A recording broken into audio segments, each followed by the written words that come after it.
Hi everyone, my name is Berihun Gebeye. I am recording this short video about my new book, A Theory of African Constitutionalism, published by Oxford University Press in July 2021, based on the kind invitation of the Rete Comparati, especially Professor Giuseppe Martinico. And I'm really grateful for the opportunity. Originally, I was not planning to write a book on a theory of African constitutionalism. But through the course of my research, two things make it necessary to write such a book. The first is the sheer lack of a general theoretical engagement with the idea and practice of constitutions and constitutionalism in Africa. We have several country case studies that document constitutional and political systems and experiences, but we don't have general theories that help us capture and explain African constitutional experiences on their own terms. The second is my dissatisfaction with how African constitutional experiences has been approached and studied thus far. So the book is both a response to the general lack of theory in the study of constitutionalism on the continent, and a scholarly reaction to my dissatisfaction with the existing approaches and perspectives.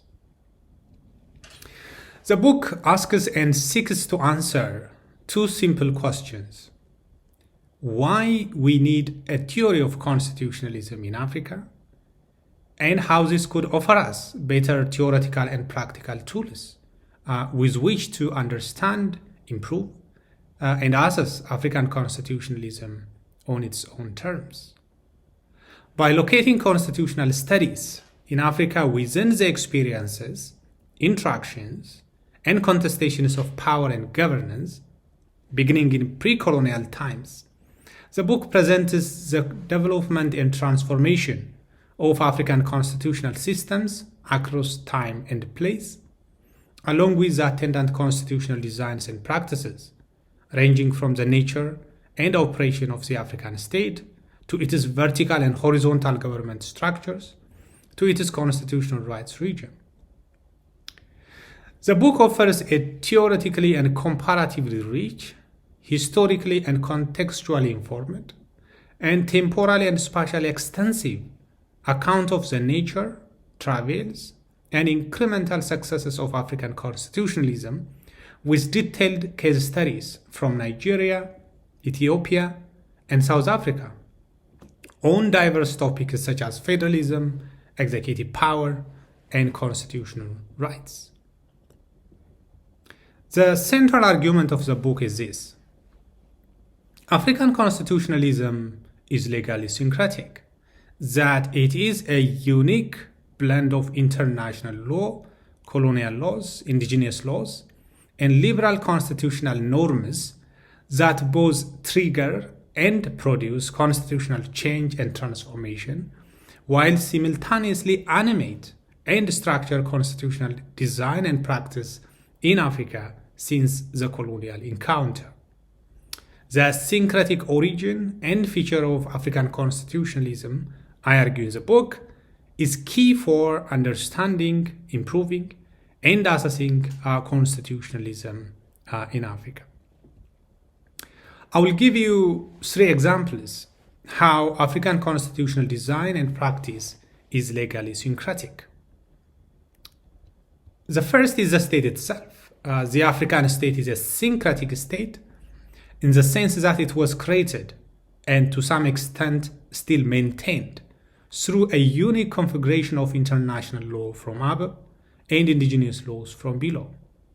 While international law gives the state internal autonomy and external protection through the doctrine of sovereignty, indigenous laws provide the state with the necessary institutional and normative infrastructure and resources for internal operation.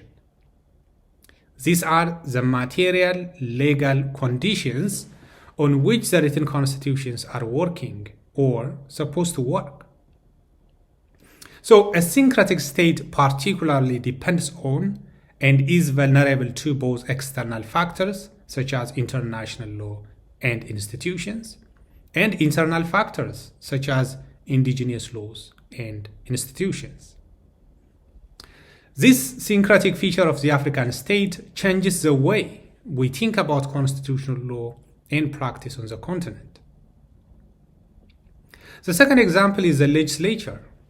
The legislature in many African states is a dual house of representation based on both the liberal notion of popular sovereignty, one person, one vote, and the traditional form of sovereignty as symbolized in the lawmaking powers of traditional leaders or authorities.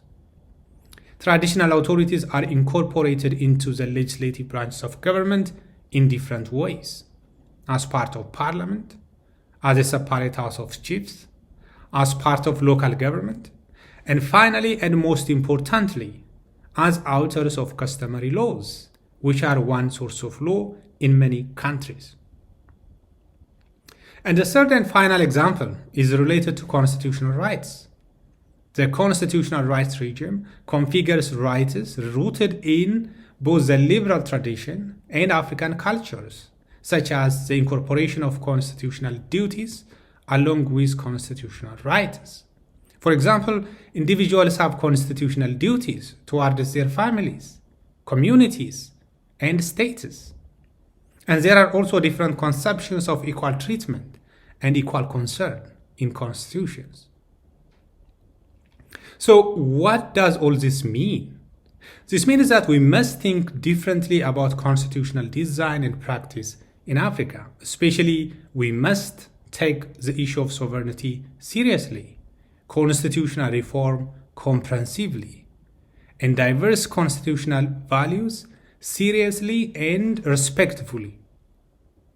Finally, the book is not simply a theory to look at the notion of constitutions and constitutionalism. It is a practical guide for constitution makers, governments, and development practitioners. And at the same time, it's also an archive through which we could think about constitutions and constitutionalism in Africa.